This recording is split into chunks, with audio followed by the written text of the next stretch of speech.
Today's The World Around Us will be presented in Nepali and English with subtitles in Arabic, Urdusish or Vietnamese, Chinese, English, French, German, Hungarian, Indonesian, Japanese, Korean, Malay, Nepali, Persian, Portuguese, Russian, Spanish, and Thai.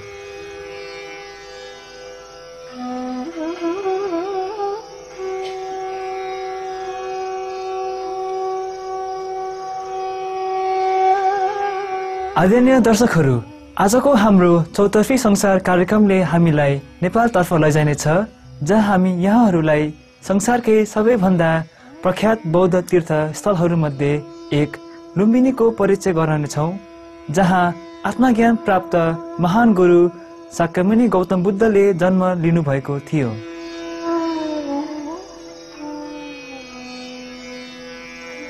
ज्ञान प्राप्त शान्तिका अग्रदूत शाक्यमुनि गौतम बुद्धले 2500 वर्ष अघि आफ्नो जीवन समयमा यस संसारलाई शान्ति र बुद्धत्वको मार्गमा डोराउनु भयो।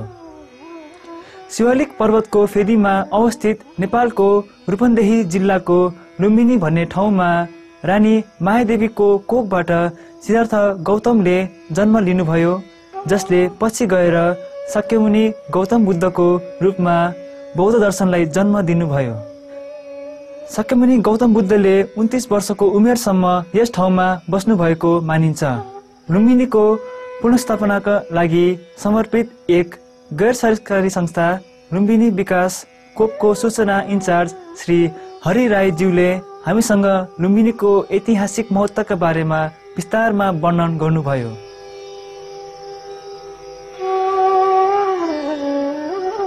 These are remains of ancient monastery. It has got two sections. Fairly we can say this is residential block and that is meditation block.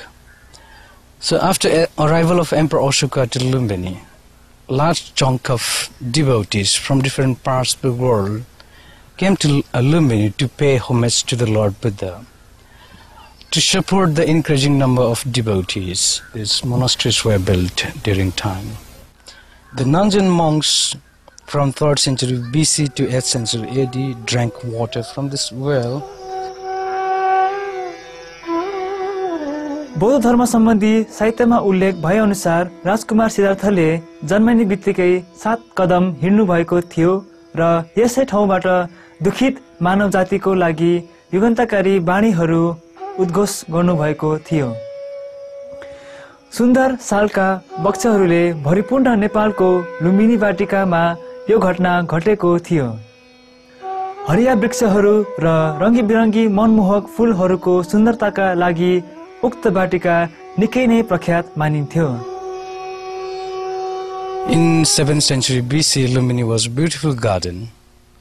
According to Buddhist scriptures, more than 5 types of bees, hundreds of types of birds and butterflies used to fly here. कपिलवस्तुका शक्यवंशी राजा शुद्धोधनकी रानी मायादेवी यस लुम्बिनी वाटिका हुँदै आफ्नो माइती घर देवदहतिर प्रस्थान गर्दै हुनुहुन्थ्यो। यस ठाउँबाट अगाडि बढ्नु अघि नै उहाँले राजकुमार सिद्धार्थलाई जन्म दिनुभयो।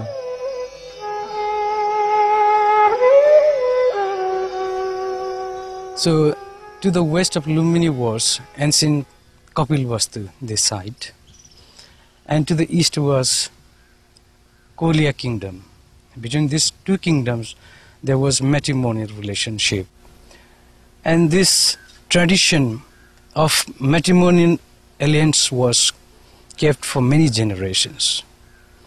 In this connection, in 7th century BC, Mayadevi, beautiful princess of Kolia kingdom, Devda at present, was given in marriage to the king of Kapilvastu named Shuddhadana.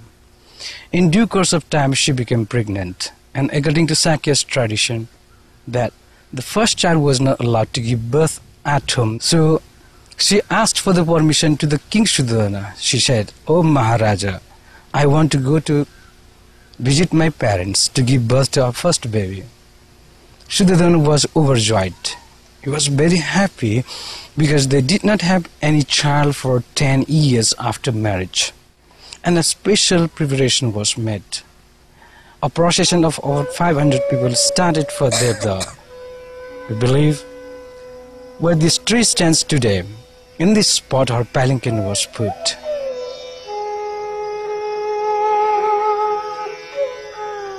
Gautam Buddha जन्मिँदा उहाँका जन्मको संकेत गर्दै त्यस ठाउँमा 7 वटा कमलका फूलहरू फुलेका थिए भन्ने विश्वास गरिन्छ।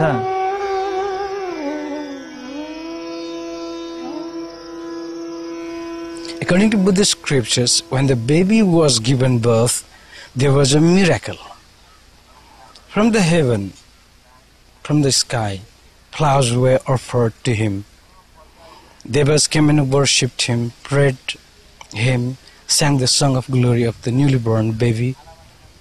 Promptly there bloomed 7 lotus flowers, and Buddha, with his right index up, stepped on each of the pedestal of lotus flower and proclaimed. He said, I am the first and foremost of all the creatures to cross the riddle of ocean of existence. I have come to the world to show the path of emancipation. This is my last birth, and hereafter I'll not be born again. He proclaimed like that. By then nobody could look at him directly because immense light was emitting out of his body. There was very powerful halo around his head. Soon after completion of his 7 steps and proclamation, he turned into a normal baby, and the baby was kept back and given the first purification bath in the sacred tank.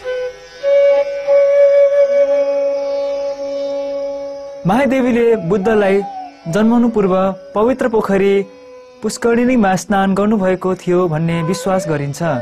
शिशु युवराज सिद्धार्थलाई शुद्धिकरणको लागि प्रथम पटक यसै पवित्र पोखरीमा स्नान गरिएको थियो भन्ने पनि विश्वास गरिन्छ। वैशाख पूर्णिमाको त्यस दिनले निकै ऐतिहासिक महत्त्व बोकेको छ।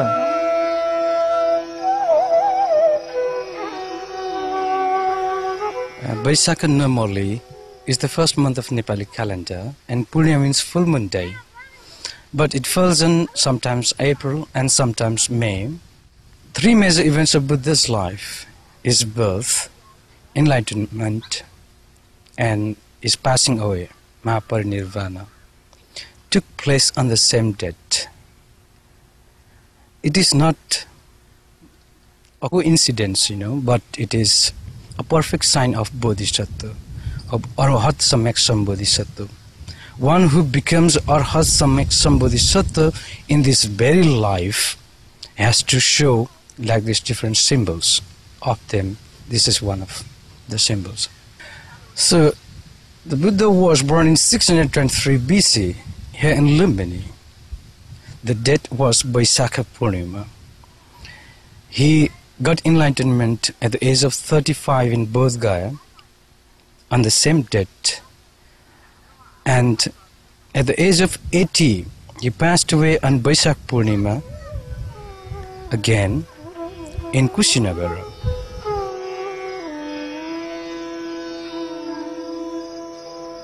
बुद्धको जीवनका 3 घटनाहरूसित 3 विशेष वृक्षहरूको नाम जोडिएको छ। अशोक वृक्ष, जसको छारे मुनि बुद्धले जन्म लिनुभयो, पवित्र बोधि वृक्ष, जसका मुनि बुद्धले आत्मज्ञान प्राप्त गर्नुभयो, र सालको वृक्ष, जसको मुनि बुद्धले आफ्नो देहत्याग गर्नुभयो। प्रसिद्ध मौर्य सम्राट अशोकले आफ्ना आध्यात्मिक गुरु उपगुप्तको मार्गदर्शनका ईस्पूर्व 2050 मा यस पवित्र स्थलको तीर्थयात्रा गरेका थिए। उनले यहाँ ढुङ्गाको एक स्मारक शिला स्तम्भको निर्माण गरे, जसलाई अशोक स्तम्भ भनेर चिनिन्छ। यस स्तम्भमा कुदिएको शिलालेखले शाक्यमुनि बुद्धको जन्मस्थलका बारे प्रथम ऐतिहासिक प्रमाण दिन्छ।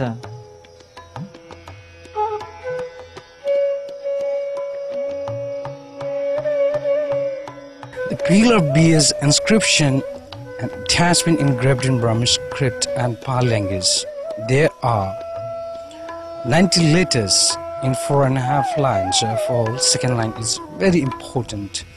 It is read as Hida Bhanam Jatati Lumbinigami. It means here, in this place, the Lord Sakyamuni Buddha was born in Lumbini village. The inscription on the pillar deals with three very fundamental questions. Who was the Buddha?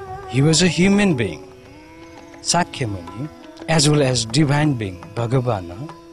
Where was he born? He was born in Lumini village. And where is Lumini? Here, where the pillar stands, on the top of all.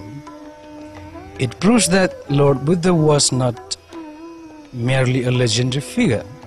He was a historical personality, celebrity, that he was born here.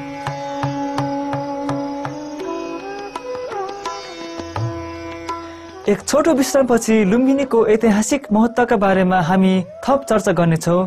कृपया supreme master television हेर्दै गर्नुहोला।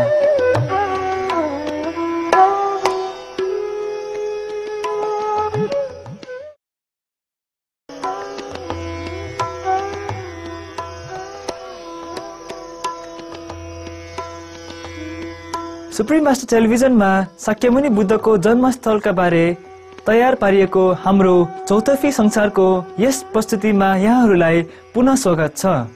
पवित्र स्थल लुम्बिनीमा रहेका सम्पूर्ण धरोहरहरू मध्ये मायादेवी मन्दिर प्रमुख आकर्षणका केन्द्रबिन्दु मानिन्छ। विभिन्न शताब्दीमा निर्माण भएका विभिन्न तहहरूले यस मन्दिरको महत्त्व तथा प्राचीनतामाथि अझै प्रकाश पार्दछन्।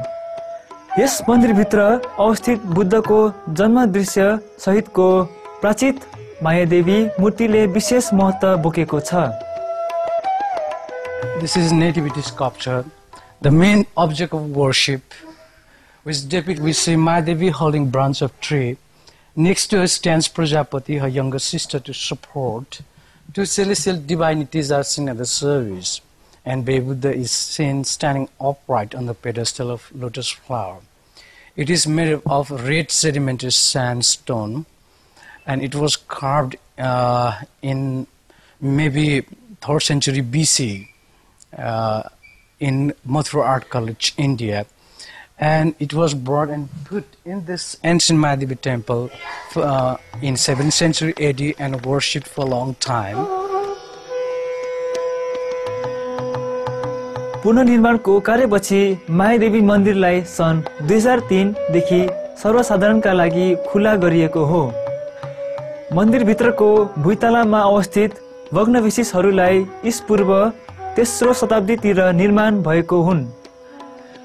संयुक्त राष्ट्र संघका तत्कालीन महासचिव युथानले सन् 1967 मा गरेको लुम्बिनीको भ्रमणबाट निकै प्रभावित भई नेपाल सरकारसँग लुम्बिनीलाई एक अन्तर्राष्ट्रिय तीर्थस्थल तथा पर्यटन केन्द्रका रूपमा विकास गर्न सल्लाह दिएका थिए।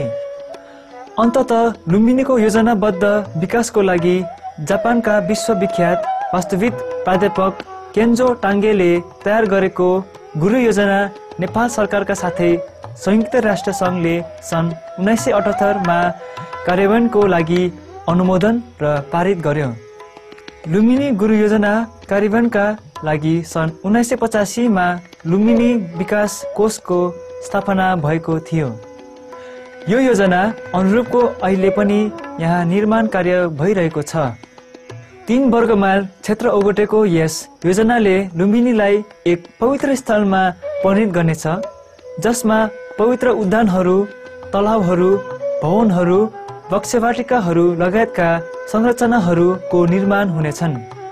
यस निर्माण क्षेत्रलाई 3 भागमा विभाजन गरिएको छ। विहार क्षेत्र, गोलाकार पवित्र उद्यान जसले अशोक स्तम्भका साथसाथै मायादेवी मन्दिरलाई पनि परिक्रमा गर्दछ, र नयाँ लुम्बिनी ग्राम। हाल यहाँको पवित्र उद्यान क्षेत्रसँगैको अन्तर्राष्ट्रिय विहार क्षेत्रमा विभिन्न देशका थुप्रै बौद्ध मार्गीहरूले मन्दिर र विहारको निर्माण गरिसकेका छन् र केही निर्माण क्रममै पनि छन्।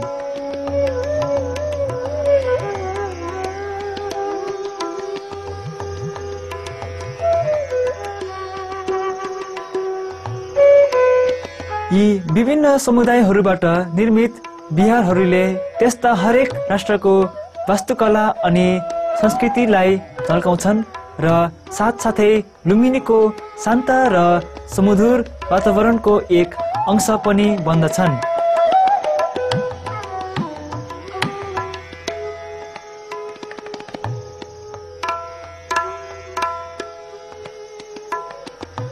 अपार पुरातात्विक र आध्यात्मिक महत्त्व बोकेको यस स्थल लुम्बिनीलाई संयुक्त राष्ट्रसङ्घको शैक्षिक, वैज्ञानिक तथा सांस्कृतिक सङ्गठन युनेस्कोले सन् 1997 देखि विश्व सम्पदा सूचीमा सूचीकृत गरेको छ। हरेक वर्ष संसारका विभिन्न मुलुकहरूबाट लाखौं मानिसहरू यस लुम्बिनीको पावन भूमिमा तीर्थयात्राको लागि आउँदछन् र यहाँको शान्त र आध्यात्मिक वातावरणमा रमाउँछन्। परम आनन्दको अनुभूति गर्दै उनीहरूले ती महान गुरु शाक्यमुनि गौतम बुद्धलाई सम्झन्छन्, जसले मानव जातिलाई सत्य, शान्ति, करुणा र आत्मज्ञानको मार्गदर्शन दिएर जान्नुभयो। आज प्रस्तुत हाम्रो चौतर्फी संसार कार्यक्रममा शाक्यमुनि गौतम बुद्धको जन्मस्थल लुम्बिनीमा हामीलाई साथ दिनुभएकोमा यहाँहरूलाई धेरै धन्यवाद।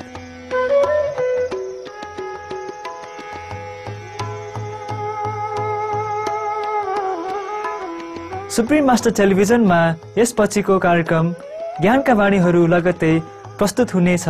कृपया कतै नजानुहोला। स्वर्गीय ज्योति र ध्वनि सधैँ यहाँहरूको साथमा छाइरहोस्। Thank you for joining us in today's program for the world around us about Lumbini, the birthplace of Shakyamuni Buddha. Please stay tuned to Supreme Master Television. Words of wisdom is coming up next. May heavenly light and sound be with you.